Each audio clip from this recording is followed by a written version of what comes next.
How you doing? Christopher, welcome. We're going to start with Mark Weiser, then Mike Griffith. Hey, Christopher, how are you? I'm good.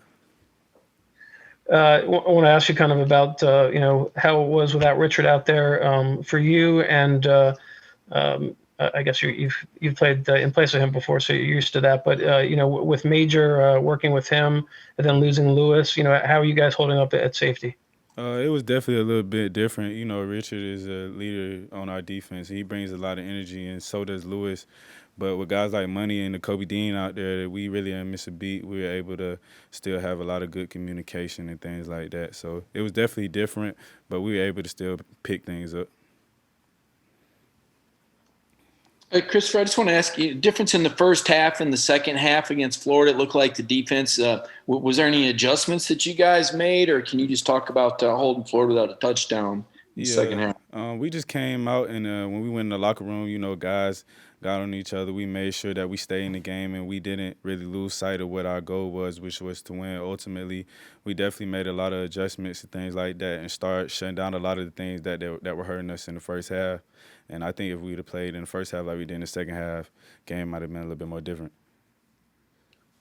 Let's go to Brandon and then Seth. Steve, I don't have one. I'm good.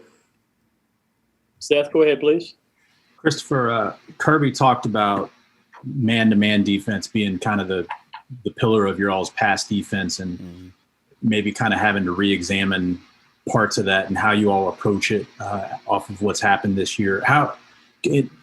Just in a short way, can you explain why that's important, the man-to-man part, and what you think has gone wrong in the Alabama game and the Florida game?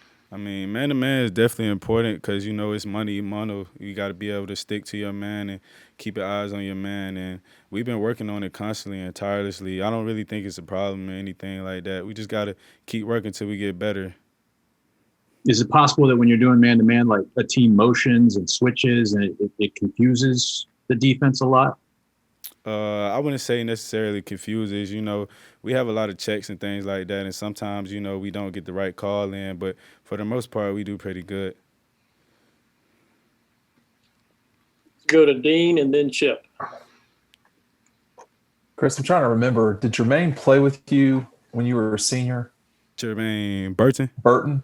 Yeah. Oh, yeah. I think he was a freshman when I was either a sophomore or a junior at Hateville Charter. Did y'all play on the same team together? Yes, sir. How was, and then he left and you went to Georgia eventually. How was it reconnecting with him over time? It's definitely great. Like, from the day we seen Jermaine, like, from the day he stepped on that field, we knew he was special. I remember the first play we had, the first play he caught the pass. He took it about 80 yards, and ever since then, I knew he was special. And I've always said that Jermaine is one of the best receivers I've gone against in my entire life. So he's definitely a special player. I know he's a special kid. It was glad to get him back to UGA, and he's doing good things for our team also.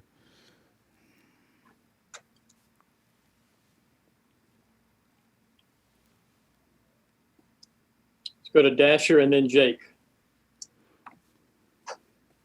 Hey, Chris, just kind of talk about Major Burns just a little bit, kind of getting trial by fire for him a little bit with the injuries and everything. But so far, how do you think he's picking it up, and what are the challenges he has to meet moving forward? Yeah, I think Major's doing an amazing job. He's a ball of fire for us.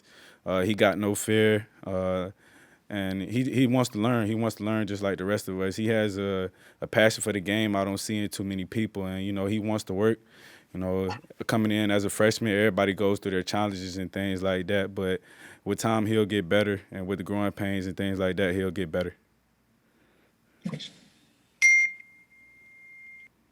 Chris, when you look at the way you guys are playing right now on defense, and when you're playing well and when you're not playing well and teams are scoring, what's the difference? Like, what's the kind of the when you have games like Florida and Alabama, what is it that kind of goes? I know you're playing better teams, but what is it that you guys can do better in those games that you seem to do so well in others? We just got to execute a little bit more. You know, we make a couple mistakes, and when you playing teams like that, they make you pay for them. So we just got to execute a little bit more and just minimize the mistakes, because we're right there with those teams. You know, I don't feel like their talent is that much better than ours. I feel like we're on an even playing field.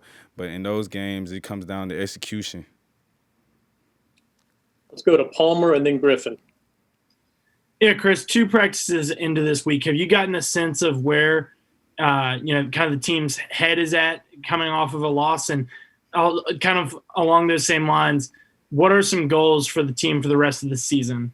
The team's definitely still in it. You know, this is obviously a tough position for us. We never been at this position in the season since I've been here. But, you know, everybody head's still in the game, and, you know, we just trying to finish strong, you know, win the rest of these games, and hopefully we can get the best outcome out of the season. We're just going to keep playing hard. We never going to give up. We never going to give up. Hey, Chris, with the cancellations that we've already seen in the SEC this week because of COVID, what are some of the thoughts that you have run through your head, and maybe if you have any teammates who have talked about it with you? The cancellations don't mean a thing to us until we get a decision on our game. And right now our game is still on, so, you know, we still preparing, still ready to go anytime our numbers are called, and we'll just have to wait and see.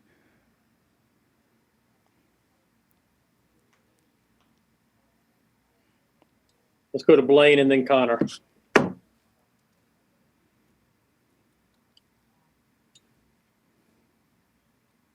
Let's go to Blaine and then Connor.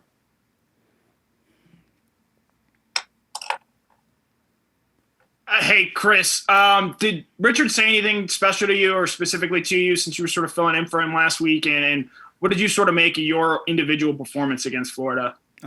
He kind of just had a message for the whole defensive back group, just telling us that, you know, we can go out there and we could do it. You know, we won't miss a beat, you feel me, and things like that. And that was pretty much it. I talked to him a little bit after the game and told him I just had to step up a little bit more, you feel me. I had a couple mistakes here and there, and I was playing pretty much assignment football, and I want to go out there and play way better for the team next game.